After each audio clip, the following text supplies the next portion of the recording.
7, 1998, bombs exploded near 2 U.S. embassies. One was in Dar es Salaam, Tanzania, at 10:39 a.m., and the other one in Nairobi, Kenya, at 10:35 a.m. Al-Qaeda started planning the bombing in 1993. It was originally led by Abu Ubaidah al-Banshiri until he died in a ferry accident. Osama bin Laden took over the planning phase after his death and began intensely planning in early 1998 when Al-Qaeda was briefly no longer seen as a threat. They were not seen as a threat because the Kenyan government, CIA, and FBI raided the homes of many militant jihadists in 1997 and believed that they eliminated the threat. Bin Laden planned the attacks by watching the surveillance footage to determine the best place for the bombings. Bin Laden noticed that the U.S. embassies didn't have proper security measures to stop them, and Osama took advantage of that. The bombs killed 224 people. 12 of them were Americans. It also injured 5,000 people. Most people were injured in Dar es Salaam, Tanzania, because the building was close to many other buildings and busy roads. Most injuries occurred from flying glass. Many people sustained eye injuries.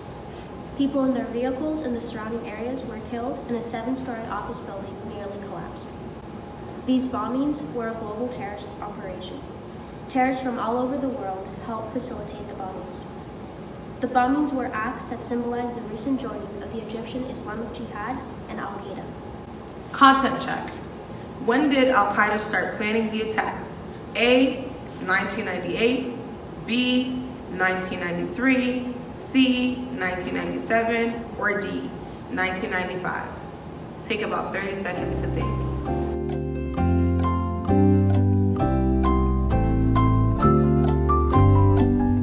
Well, congratulations if you picked B, 1993, because that is the correct answer.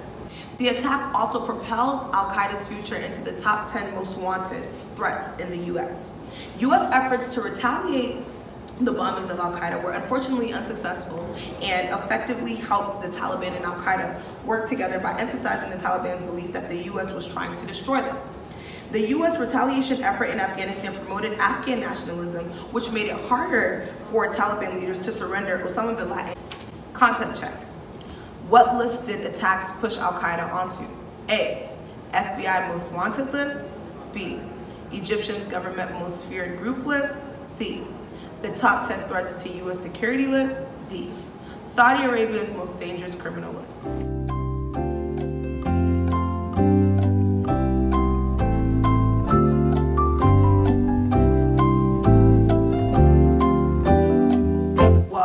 If your answer was C, congratulations, you are right.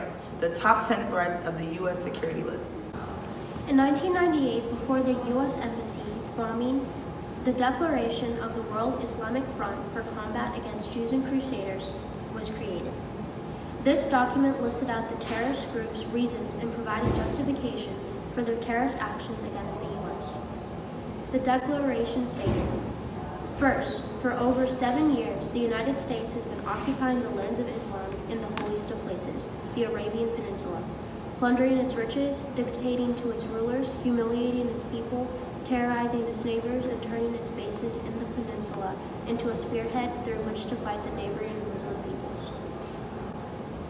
These injustices stated by the declaration probably assured terrorist members that their terrorist actions were righteous and that they were avenging other Muslims who Al-Qaeda believed were attacked by Americans. Al-Qaeda also justified their violent acts by stating that Allah required Muslims to kill Americans. The declaration stated, "We, with Allah's help, call on every Muslim who believes in Allah and wishes to be rewarded to comply with Allah's order to kill the Americans and plunder their money wherever and whenever they find it. We also call on Muslim ulama, leaders, youths, and soldiers to launch the raid on Satan's U.S. troops and the devil's supporters allying with them, and to displace those who are behind them so that they may learn a lesson." This declaration probably further strengthened the terrorist group's morale, since the declaration unified Al-Qaeda and its allies under one main goal, which was to fulfill Allah's will by avenging injustices they believe were done to Muslims by Americans and their Western allies. Content check. What were 2 reasons mentioned that Al-Qaeda felt justified their violent actions against Americans? A. Americans were pagans. B. They felt it was their duty given by Allah and Americans were mistreating the Muslim world. C. Allah disliked Americans. Take a minute.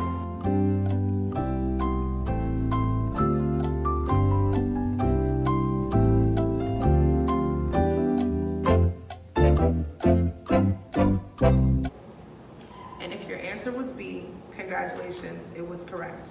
They felt it was their duty given by Allah and Americans were mistreating the Muslim world. So they had to take further precaution, which was killing American people.